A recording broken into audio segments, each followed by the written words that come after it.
This is a crucial distinction. Yeah. Ethnicity is a category of nature. Race is a category of the mind. Why is race the preferred category of the oligarch? It's because it's an empty concept, and they get to determine what it means.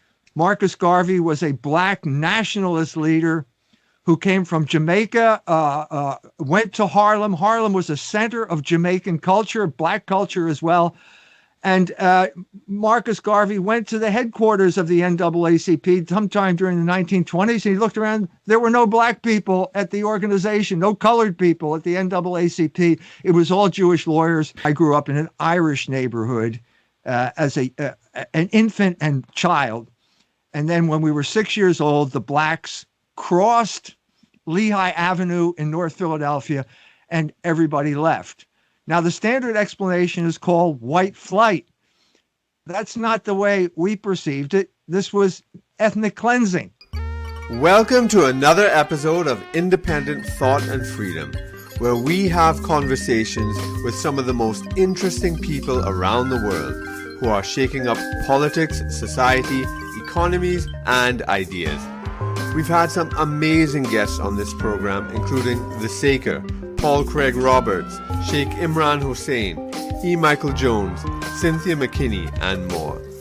If you'd like to support us to reach our next goal of actually putting together live events where we bring some of my best guests side by side on one stage, please consider becoming a monthly subscriber on Patreon. You'll find the link below. Also, if you are an author or researcher with important ideas to share with the world and want to have a greater impact, I'm offering a free masterclass, 3 steps on how to leverage your intellectual authority to become a media personality. The link for that class is in the description as well. And now, on to this week's show.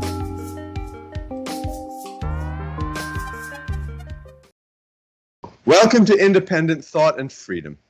Issues surrounding race, immigration, nationalism, and identity have been at the forefront around the globe for the past few years. These have fed into radical political earthquakes that are reshaping the world, such as Brexit, the election of Donald Trump, the consolidation of the BJP in India, and with nationalist and anti-mass immigration parties around the world. This week, the United States observed the birthday of Dr. Martin Luther King Jr., the most famous figure in the civil rights struggle of the 1960s, and a virtual saint for many around the world. As with all saints, there have been mythologies built up around them. With respect to Dr. King and his struggles on behalf of African American people, we need to delve more deeply into the facts and details surrounding Dr. King and his movement, and the implications for ethnic, political, and social justice struggles today. This includes debates on who are the real racists, what did the civil rights movement achieve for Afro-Americans, and other issues. To talk about this today, I have with me Dr. E. Michael Jones, author of The Slaughter of Cities and 61 other books. E. Michael Jones is an unusual, independent Catholic thinker. His interests and knowledge are incredibly wide-ranging, from history to economics to global politics to theology to sociology. He's extremely challenging, fearless, bold, committed, and controversial. I'm so glad to have him again on this podcast. Welcome, Dr. Jones. Thank you, Kurt. Good to be here. Yeah, great to have you here. So let's start off with, it's Martin Luther King Day today as we record. Is that correct? It's a holiday? That's right. All right. It's part of give me your view. Go ahead. Yeah, sorry. Give me your views, I was going to say. Yes, well, it's part of the liturgical cycle now of events, the secular religion in the United States. Actually, I was at Mass today, and the nun ends with the litany of saints, and she ends by saying, "Saint Martin Luther King, pray for us." So at that point, everybody turned around and said, "Wait a minute, I didn't know he'd been canonized." This is the de facto reality of the situation. If there's one saint, did she say that tongue in cheek? Pardon me? Did she say that tongue in cheek, or was You'll it have to ask her. I don't know. Maybe she was being ironic. I don't think so. But I mean, this is part of the reality of the United States of America. If there's one saint that we have in this country, it's Martin Luther King. Yeah. So it's in this regard, it's good to look into exactly who he was and what he stood for. Yeah. Well, go ahead. on. I was going to say, I mean, you've sort of touched on this. I mean, no, you have touched on this in Slaughter in the City. Slaughter of the Cities quite a bit. I don't know if why don't you explain that a bit, and perhaps any other issues you want to raise as well. Okay, the crucial year here is 1954. This is known as the beginning of the Civil Rights Movement, but the Civil Rights Movement was caused by other events. And the thing that happened in 1954, the Supreme Court handed down two decisions. One was called Berman versus Parker, which basically gave the state approval to urban renewal. This meant the state could come in and level your neighborhood and build high-rise buildings on it if they saw some higher social purpose. Social engineering was mentioned in Gunnar Myrdal's book, The American Dilemma, and the American Dilemma was about race. And the book was about how race is going to be the basis of social engineering in the United States of America. The other decision was Brown versus School Board, which basically said that segregation was illegal in the South. Segregation was the de facto system, social order in the South. Okay, both of those occurred in 1954. What most people don't know is that Brown versus School Board was based on studies done by the American Jewish Committee. It was basically Jewish science that was the basis of integration. Lots of studies about how with black boys and white boys and how they reacted to certain things. This replaced what was de facto the system in America, what I would call the real system, and that was came out in 1954 as well. There was a book called Protestant, Catholic and Jew by a rabbi, and the book was about the triple melting pot. And this book said that the real basis of the social order or social organization in America was religion. And the triple melting pot said that no matter where you came from, after 3 generations in America, your ethnic group was based on your religion.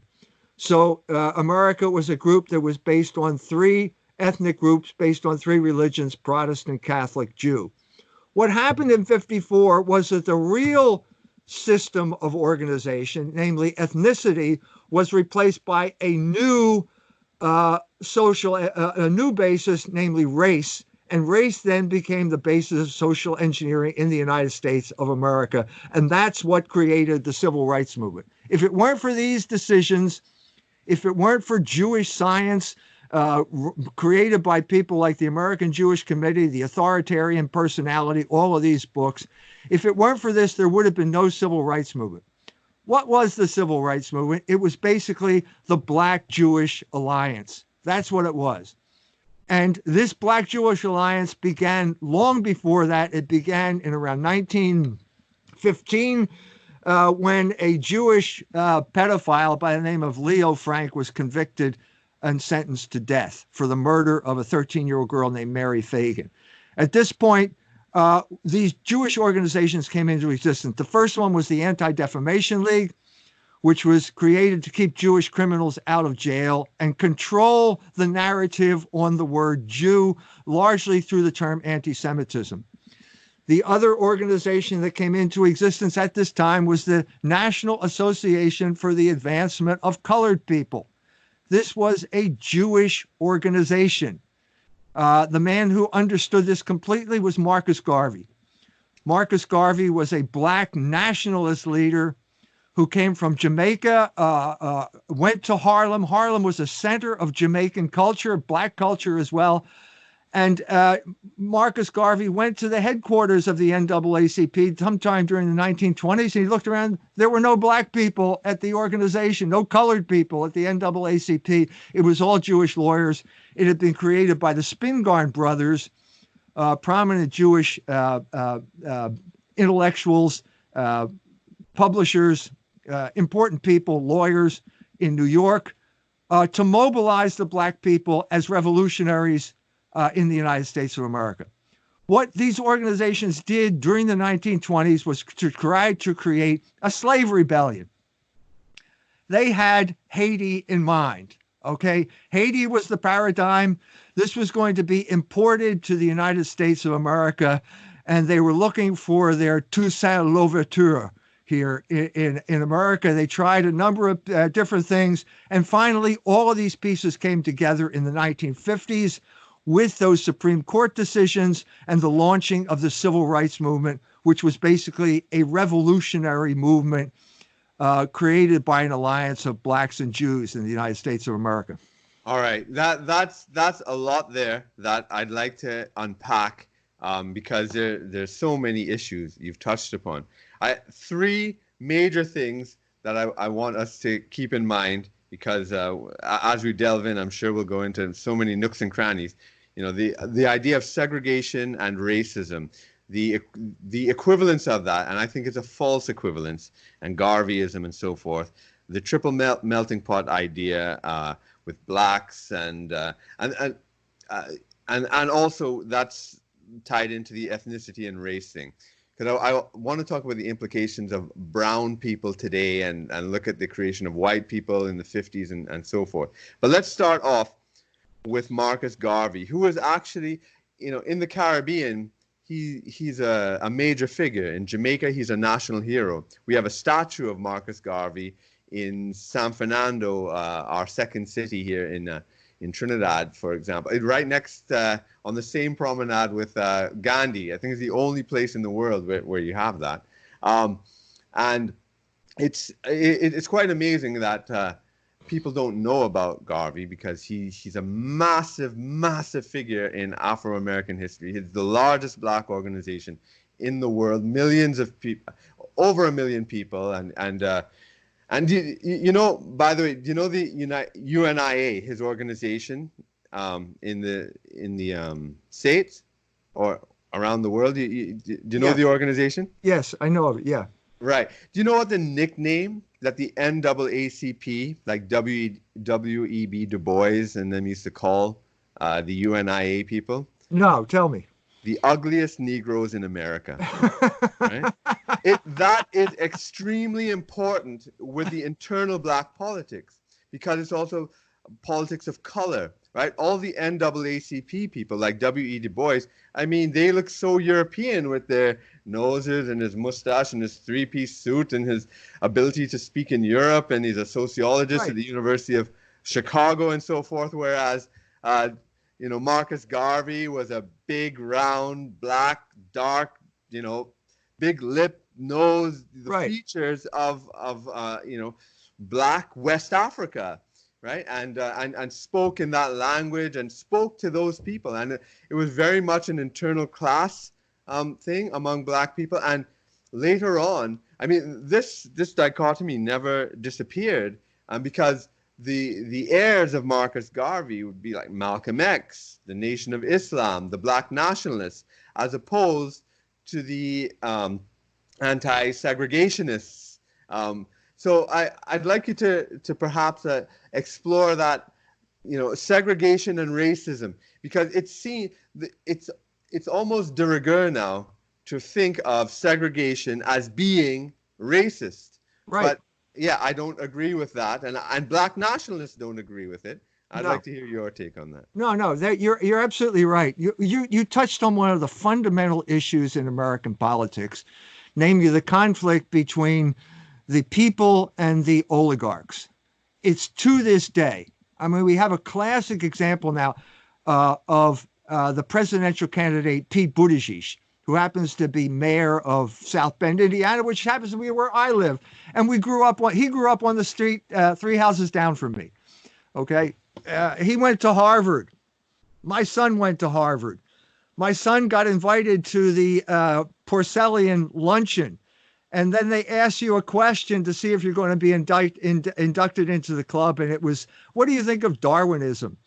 and my son gave the wrong answer, and Pete gave the right answer. And so he then went on to become a Rhodes Scholar. And if you remember Cecil Rhodes, he created that scholarship to administer the Anglo-American Empire. That's what these people are. Pete Buttigieg. So what has changed during this period of time is that back in the 50s, the Negro was the avant-garde of this Jewish-led revolution. What's now the case? That is now the homosexual. The homosexual is now the avant-garde of the revolutionary movement. And Pete Buttigieg is a representative of the oligarchic interest. He's got the greatest resume in the history of South Bend, Indiana. The only problem is the people don't want to vote for him. And this is the conflict. How do you get the people to vote for oligarchic interests? Well, you find a front man. And the front man in this back with the NAACP was, as you mentioned, W.E.B. Du Bois. Yeah. Okay. He was he went to Harvard too. Yeah. Okay. Like Pete, he went to Harvard. He was an educated Negro, and he was basically a front for Jewish interest. That's all he was. Garvey knew that. Garvey had a huge popular following. All you have to do is look at those parades that they had in Harlem and see that just enormous numbers of people there coming out in support of Garvey's organization. And let me expand on that, because Garvey, it was a global movement. In every country where Black people existed, there was a branch of the UNIA all throughout Central America, and every country in the Caribbean, in Africa itself. Every African independence anti-colonial leader, from Jomo Kenyatta to Kwame Nkrumah, was influenced directly by Marcus Garvey. The British, the two major publications that the British Empire banned that were considered the most dangerous was not only the communist newspapers, but Marcus Garvey's Negro World. He was a danger to the British Empire. Because he was promoting nationalism. That's right. This is the age of nationalism. This is World War I was a war that was fought about nationalism. This was the ruins of basically Protestant Europe eventuated in nationalism. Okay, now the NAACP did not like nationalism. That's right. The Jews believe that there is one group that should be have its own identity, and that is the Jews. Everyone else has to become part of some other identity, and that's known as integration. Yeah. Okay, now, as you pointed out, America was based on a form of segregation, both North and the South. Okay, both the groups the group that won the Civil War and the group that lost the Civil War. In the South, that segregation was based on race. In the North, that segregation was based on ethnicity. So what you had was ethnic neighborhoods in every big city in the United States of America. And so you were, I grew up in an Irish neighborhood as an infant and child. And then when we were 6 years old, the blacks crossed Lehigh Avenue in North Philadelphia, and everybody left. Now, the standard explanation is called white flight. That's not the way we perceived it. This was ethnic cleansing. Yeah. And that was the book that I wrote. I'm the first guy to talk about urban renewal as ethnic cleansing. No one ever talked about it on those terms before. And I'm saying that the real dynamic of social engineering was religious, as the triple melting pot. It was not racial. It looked racial because all of those people crossing Lehigh Avenue were all black and we were all white. But what do you mean by white? Yeah. Do you mean Irish? Well, we thought we were Irish until the black, you're Irish until you're confronted with black people, and then you become white. It's not an identity. It's a category of the mind. And when you look into it, which I did in The Slaughter of Cities, it turns out that there were white people behind this. We're talking about the Ford Foundation, John J. McCloy. These were very white people, but they were Protestants, okay? You know, And these Protestants would hire other Protestants, black Protestants like Leon Sullivan, to bring the black people up from the North Carolina, South Carolina, and act as proxy warriors to drive the Catholics out of their neighborhoods. When those Irish Catholics left that neighborhood and they moved to the suburbs, they became white. Same thing with the Poles, the Italians, so on and so forth. Because the Afro-American struggle was so important to Caribbean people, and in fact, many Caribbean people, like Garvey, were part of the African-American struggle. All the migration is a phenomenon they call the Black Atlantic, which is a very important concept. The way Black people, activists, workers, laborers moved between England, the States, the Caribbean, and so forth. There's a lot of debate that is, I think, not known among the communists, which, the NAACP were very close to the communists and, essentially, you might consider it a communist front. But among the communists, C.L.R. James, who was one of our great intellectuals, was part of that debate. The Communist Party had an idea of, let's say in Russia, for example, that you had these nations like the Uzbeks, the Turkmens, and so forth, and they needed their own nations within the Soviet Empire, if you want to put it that way, Soviet nation. I don't think they called it an empire, but it's kind of, that was emerging. That was coming out of the Austro-Hungarian, the dissolution, and the Marxists there were talking about that kind of stuff. So nationalism and communism, how to put it together. There's an amazing book by Jim Allen called The Negro Question in America. And I think it's been renamed Negro Liberation. And basically he talks about the Negro nation, right? Using the terms of the time. The Negro nation in the United States, which was the official position of Stalin, right? And it was the Leninist position, and then later Stalin, that there was a black nation. It was demonstrated geographically, statistically, where blacks are half of the population. And then you have the outlying territory where they're 29% of the population. The capital is Atlanta. And you have a black nation that the Communist Party was fighting for as part of the struggle. Then you had other people like C.L.R. James who said, no, this is ridiculous. There is no black nation. There's an American nation, and blacks are integral to this American nation, and so forth. And I remember a movie that I think HBO did on Martin Luther King, I don't know, 10 years ago, 20 years ago, can't even remember the name. But they had when Bayard Rustin visited Martin Luther King for the first time.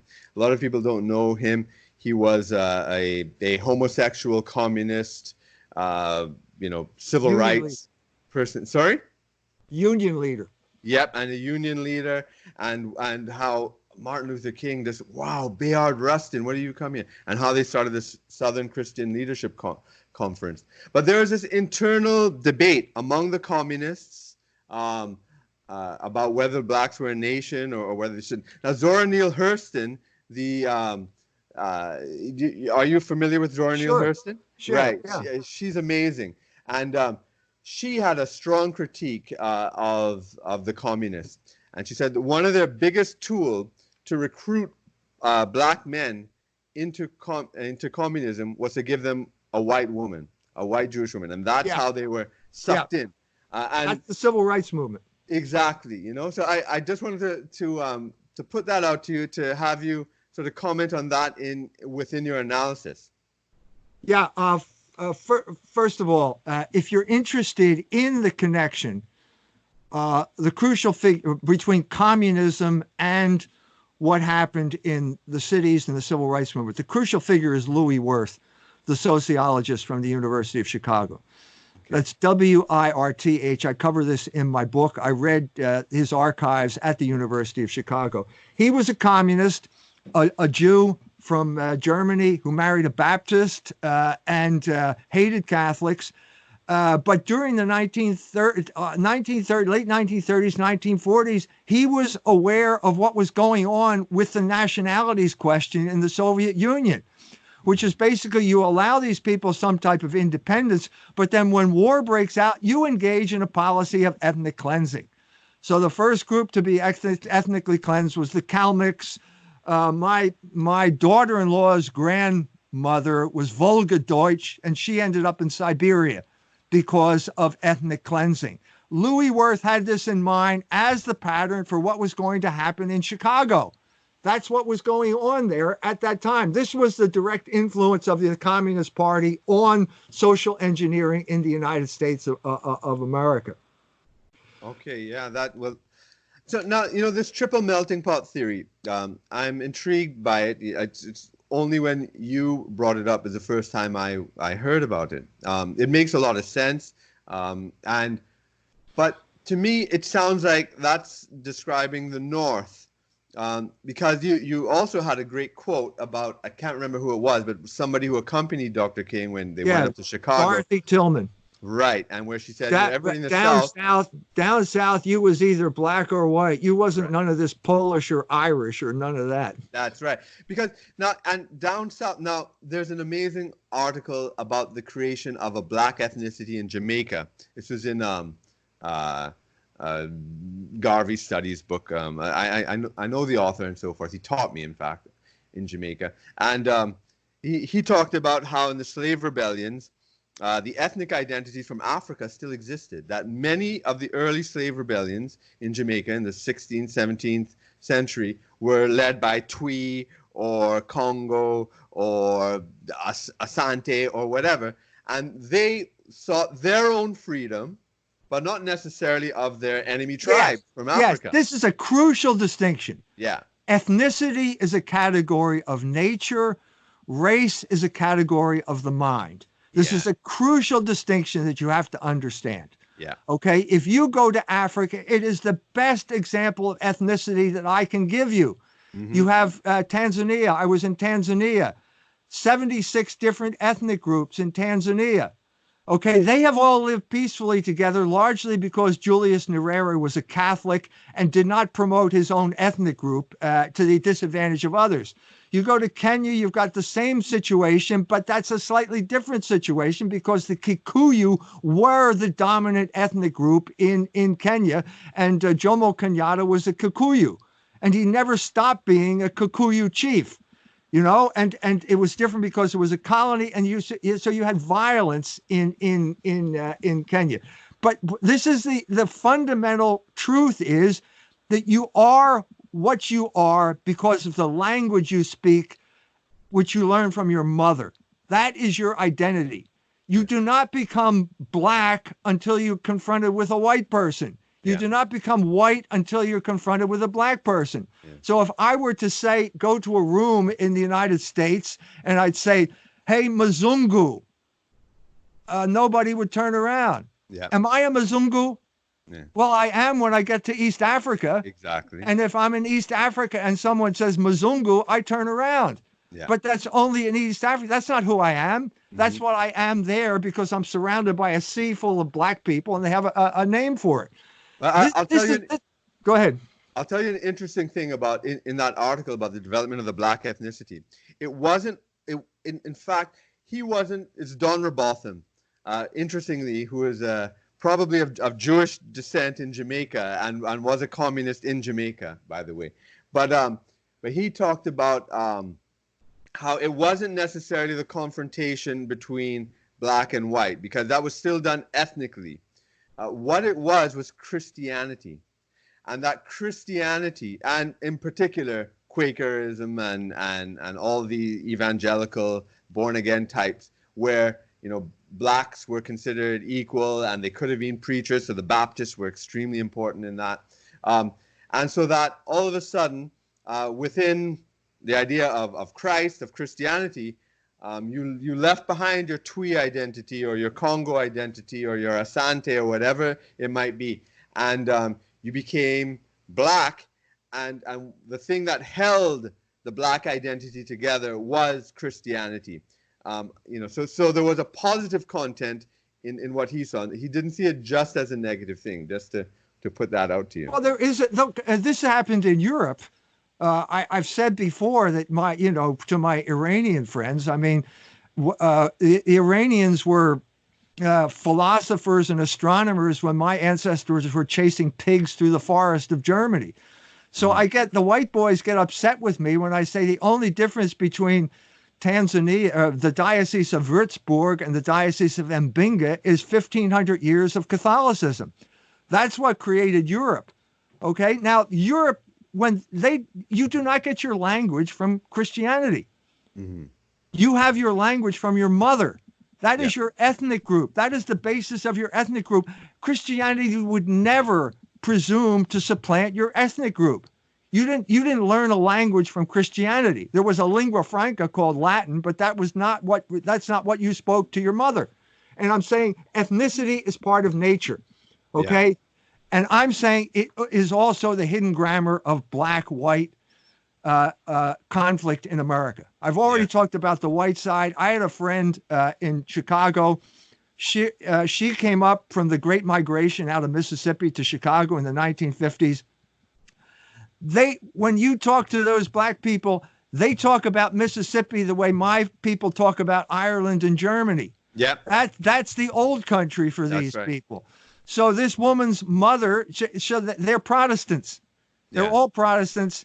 They come up to Chicago. They bring their religion up there with them. Her mother converted to Catholicism. Her mother died. I get the call, and the call is, my mother died. We want you to come to the funeral. I said, of course I'll come to the funeral. Where is it? Well, it's at the Pearly Gates Funeral Home. I said, Pearly Gates Funeral Home? Why isn't it at St. Sabina's? She's a Catholic. Well, because you don't arrange your own funeral.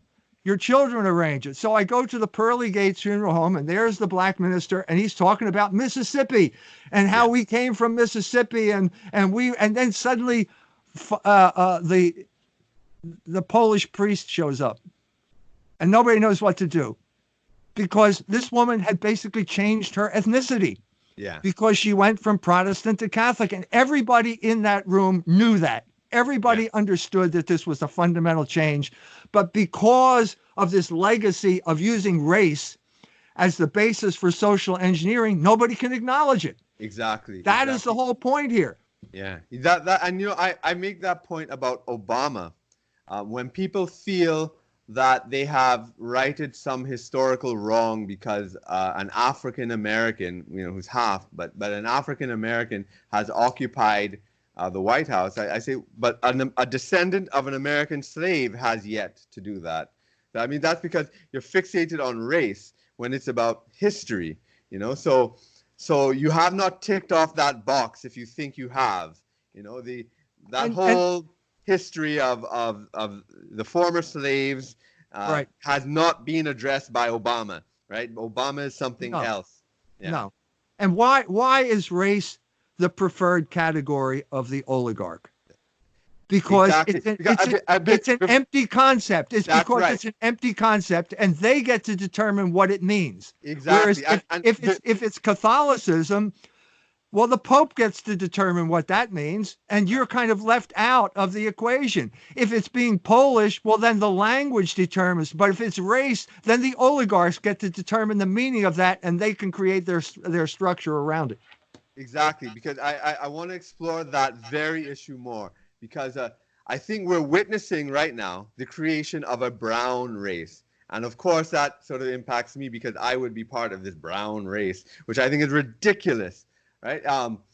So first it kind of meant Latinos at one point, then it kind of meant, in the Caribbean, brown has this implication of mixed people between black and white, and then there was another, I guess mixed people in the States were sometimes called brown. But now I'm noticing that the use of the term brown sometimes it means Indian in the like Hindu, South Asian descent in America.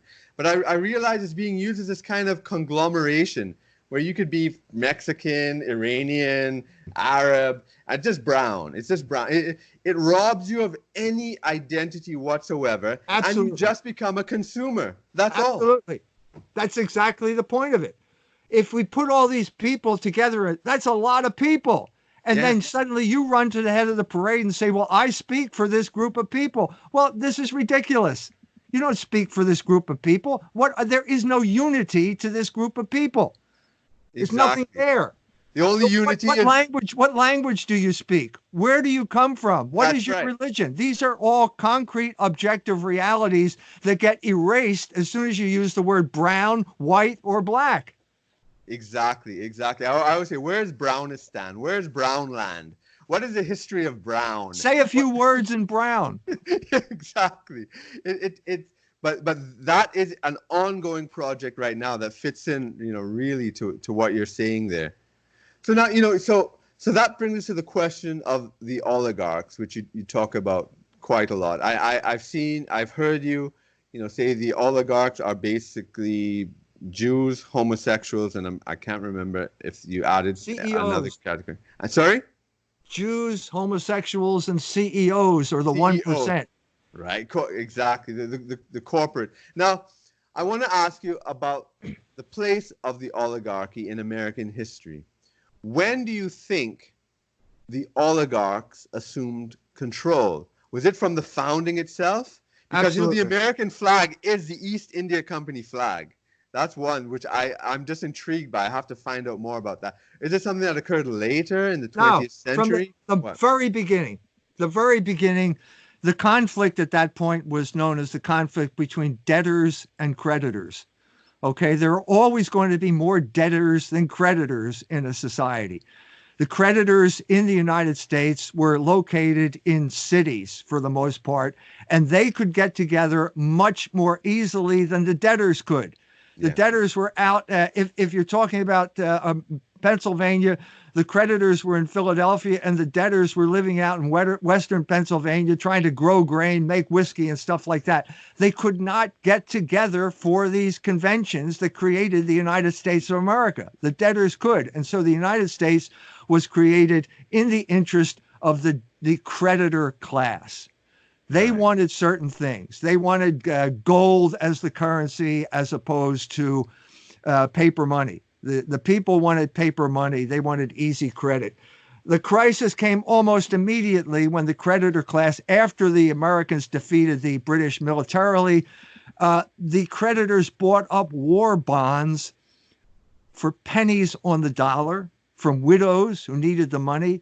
And then they immediately went to Congress and convinced Congress to make them whole at full face value in gold.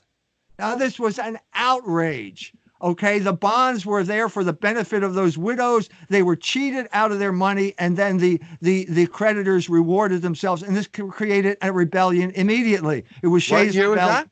Pardon me? What year was that? This was right after. When was Shays' rebellion? I don't have it at the tip of my tongue. Yeah. But I'm talking about the 1790s. I'm saying this is immediately after the Constitution is created. That Constitution was created to give the illusion of popular sovereignty and the reality of oligarchic control.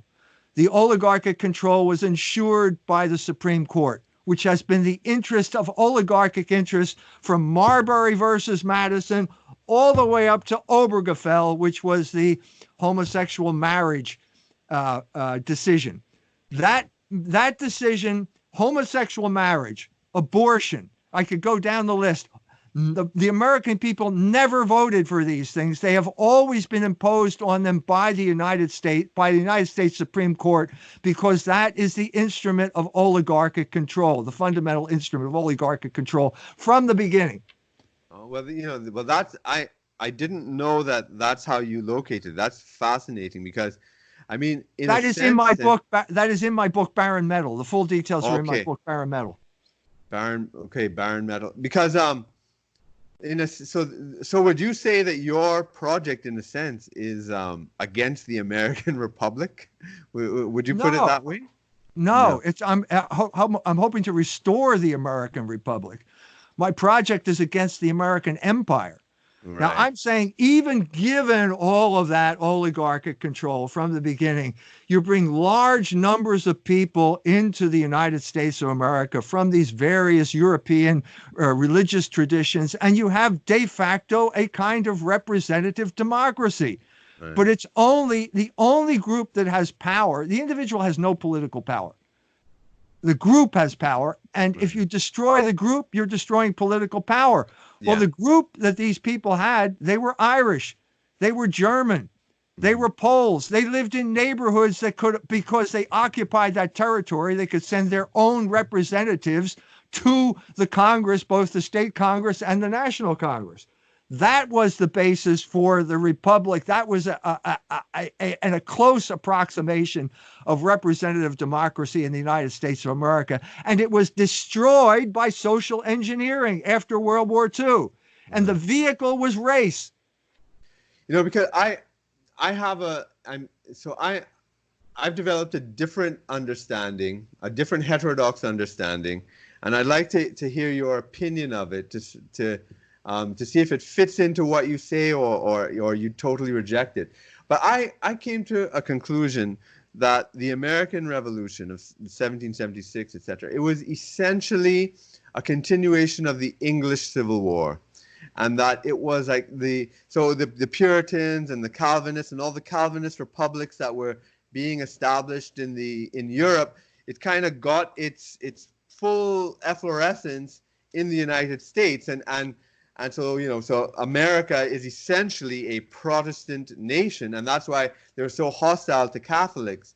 And, you know, and the greatest Protestant festival, because they're not known for festivals, but the greatest one is Thanksgiving, and you know, which is the family festival. And, you know, they hate festivals because it's Catholic, pagan, blah blah blah in their theology.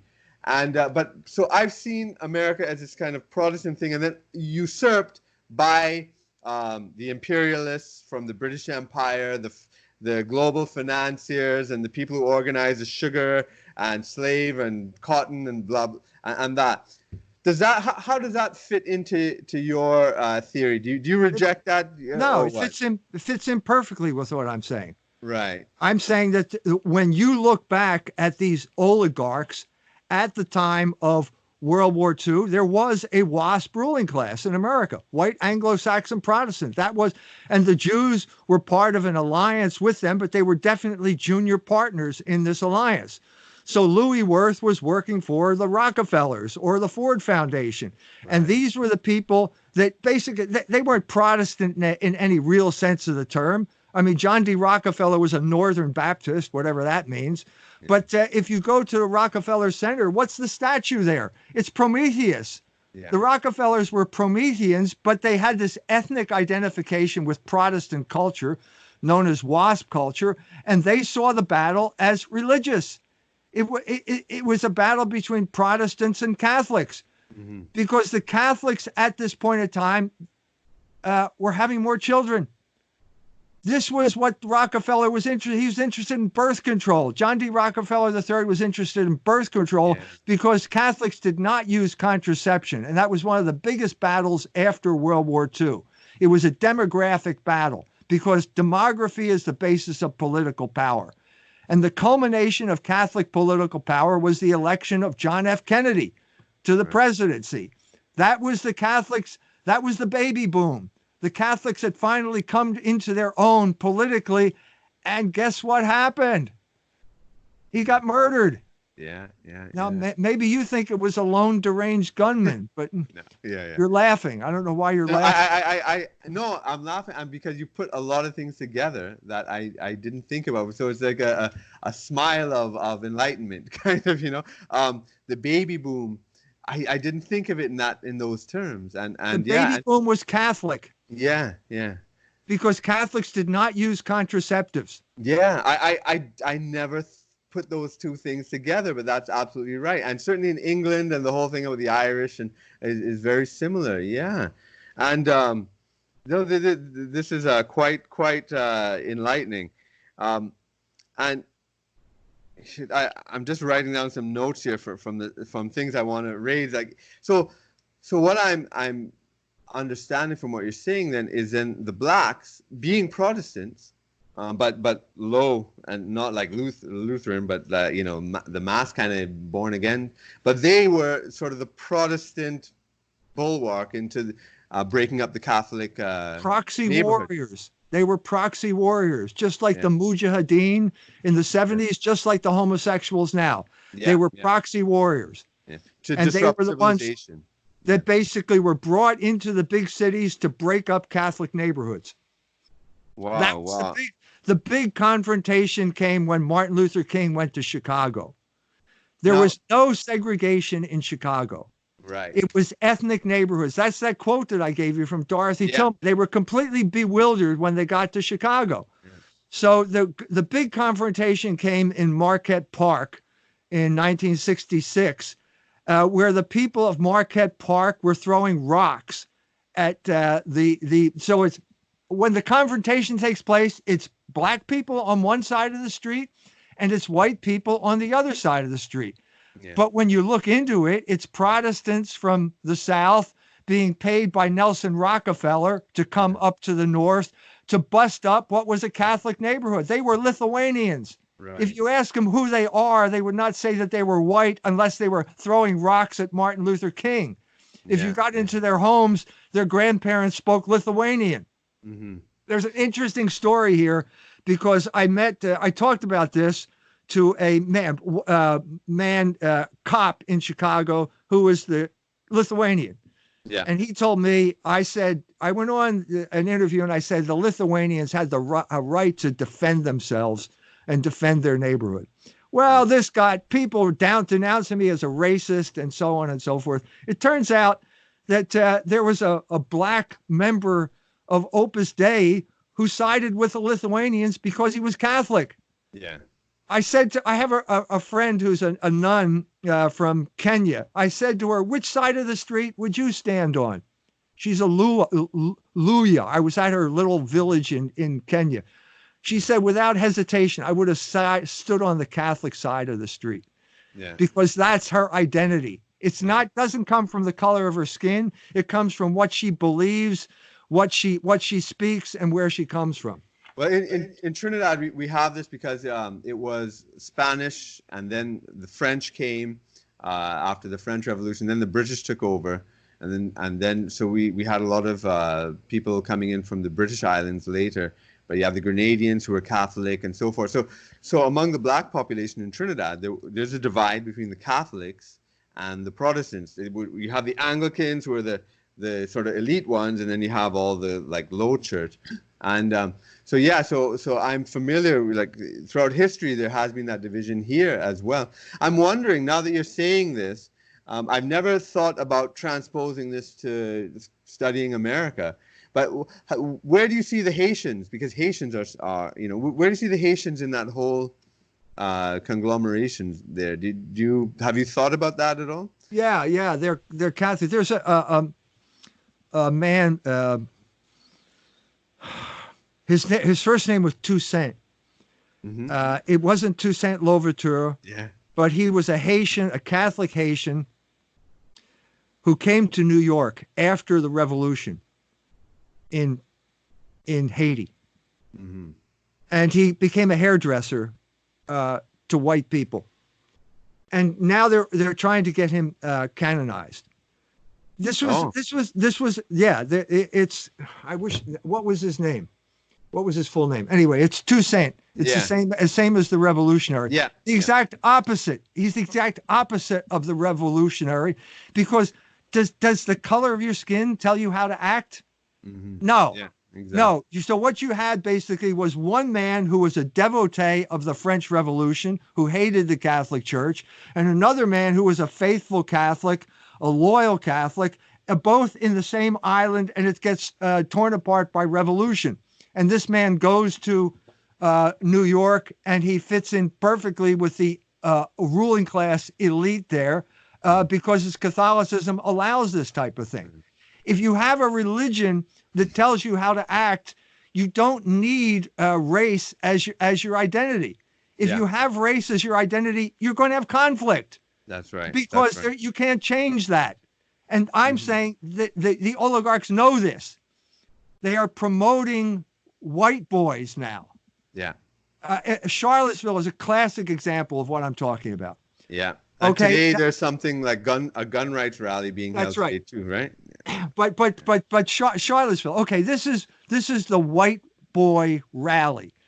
Okay, now who is the leader? Who is the Pope of white boys? Well, they don't have one. Yeah. So who gets to be appointed leader? Well, it's Richard Spencer. Who's Richard Spencer? Nobody ever heard of him before Charlottesville. How did he become the leader of this group? Well, because ABC, NBC, and CBS put the microphone in front of his face, and they made him their leader, the leader of the white boys. I want to interject here. This is exactly the argument made by Malcolm X about Martin Luther King, about the civil rights leaders. He says, where did these black leaders come from? Where is their following? Where, these people are just put up by TV and they become national leaders. It's amazing. The exact same process we're seeing over and over again. And I don't know if Alexandria Cortez is going to be the queen of brown people or something, but yeah. Well, but you're saying both black and white, we have the same situation. It's a completely empty category. It has no meaning. It has no content. And so therefore the oligarchs can appoint the leaders in their interest. So why was that in their interest? Well, Richard Spencer brings these white boys together. He fires them all up. He hands them spears. And then he says, charge the machine gun nest. And they all got mowed down. Well, that's exactly what the oligarchs wanted to happen. Now, was this Richard Spencer's intention? Well, ask Richard Spencer. I think it probably wasn't his intention, but he's a kind of narcissistic a guy who immediately loved this position of leadership and betrayed, whether either willingly, I don't think it was intentionally, but he did betray the interest of those people by riling them up and getting them into a conflict that they were destined to lose. You talk about the Jewish-Black alliance in the civil rights, but from your own analysis and bring it all together with your other things too, I think it's probably more accurate to talk about the Jewish-Protestant alliance, because throughout history, from my reading of history, from Europe to the Americas, that has been the crucial alliance. In allowing usury. In sort of bringing empire together. It's kind of like the Protestants were like the muscle for. Well, who were the Protestants? Who were the Protestants that founded America? Well, I mean, in Massachusetts, they were Puritans. What were Puritans? They were Judaizers. Yeah. They were people, basically, the fundamental issue here is when you abandon the Catholic Church, okay, what is the principle of unity now? Well, you don't have one. So they look into the Old Testament. Yeah. And they see these Old Testament models as the paradigm that organizes their behavior. If you read John Milton's treatise on divorce, it's a classic example of Puritanism as Judaizing. Milton's wife left him. He wanted to marry another woman. Jesus Christ said you can't divorce and remarry your wife. So what did Milton do? He said, well, who cares what Jesus Christ said? Moses allowed it. And so you've got this idea of this carnal religion. It's carnal religion where basically you're going to have lots of goats and lots of sheep and lots of wives and this kind of material prosperity because you've abandoned the Catholic faith, which was the religion that Christianity was founded by Jesus Christ, because it didn't let you do what you wanted to do. So you've created this empty category once again, and you filled it with your own meaning. And that's why the Protestant church, I mean, it fits in perfectly. I mean, it just splits off infinitesimally. It's always making new sects. There's always something new coming out of it. So what is the principle? Well, yeah, what is the principle of unity in the Catholic Church then? What is it? The principle of unity is Jesus Christ. Christ founded the Catholic Church. Say they have that too? Did Jesus? Okay, let's go back to Martin Luther, the beginning of this thing. Okay, this is not a question that I'm asking. The Germans at the time asked him, well, what about the last 1,500 years? Was that a mistake? Did Jesus Christ found, are you saying who founded this church? It sounds to me as if you're founding it. Well, what happened during those last 1,500 years? You have an apostolic church. An apostolic church means that this is handed on from generation to generation. So Jesus Christ said to Peter, you go to Rome, look at the inside of the dome at St. Peter's. Tu es Petros et supra hanc Petram edificabo ecclesiam meam. You are Peter, and upon this rock I will build my church. That is Jesus Christ handing it to Peter, Peter handing it to the next pope, all the way up to the present pope. Where did Luther get this commission? Well, he didn't get it. There is a gap here. So then, well, we have to have another organizing principle. So it's sola scriptura. Right. Okay, well, wait a minute. Where do you find that in the Bible? Oh, wait a minute. It's not in the Bible. Yeah. Well, wait a minute. Who created the Bible then? Well, wait, it was the Catholic Church, wasn't it? So it's completely foundationless. Right. It is pure will. Right. And so there's a direct line from Luther to Nietzsche in German history. And this is the problem with Protestantism. Protestantism was a looting operation. That's all it was in England. There is no theological justification whatsoever in England. It was pure theft. This is not a firm foundation for a religion. Now, they had a coherent culture, so it had a 500-year run, and it's over now. And so what you're seeing in places like England after the evaporation of Protestantism, you have on the one hand large groups of people converting to Islam on the one hand, and large groups of Englishmen identifying as white because they don't have any other identity. That's the crisis right now. Yeah. No, two things before we go, because I know we're coming in close to the end, but the segregation thing we were talking about and your defense of segregation, if you want to put it in that way, that's such a negative loaded term. That's why I'm putting it in quotation marks. But certainly many black activists and social thinkers have seen the decline of black neighborhoods as being tremendously destructive to black people individually and collectively. So, and certainly the civil rights movement was part of that. It was destroying, in a sense, the black nation that was historically existing in the Black Belt with all the migration, and then destroying the Catholic neighborhoods that you're talking about in the north. And now, I suppose as a final shot, just trying to tie this American dynamic into the American empire. Because I really do think this exporting of the race concept of the black, white, and I suppose now brown, it is about the sort of removing of the identities of people around the world and then creating this pure, historyless, materialist consumer that has no history, no past, nothing spiritual about it. It only wants to see the next Marvel movie or the next iPhone or whatever. Can you expand on that? You're absolutely right. That's exactly what's going on in Europe right now. You have an assault on European culture that is largely race-based. Okay, we're talking about immigrants from Africa, the wars that the United States has created throughout the Middle East and Africa have created huge numbers of migrants, and these migrants are now the proxy warriors that are going to destroy Europe. Okay, Libya is a jumping off point now for large numbers of African migrants. These people will come in. No country. This happened in the United States of America in cities like Philadelphia during the 1950s and 1960s. This mobilization of migration, this weaponization of migration is now taking place again in Europe, and no one seems to have learned the lessons that we learned in America or should have learned in America. This has nothing to do with individuals. This is large groups of people. The Romans had a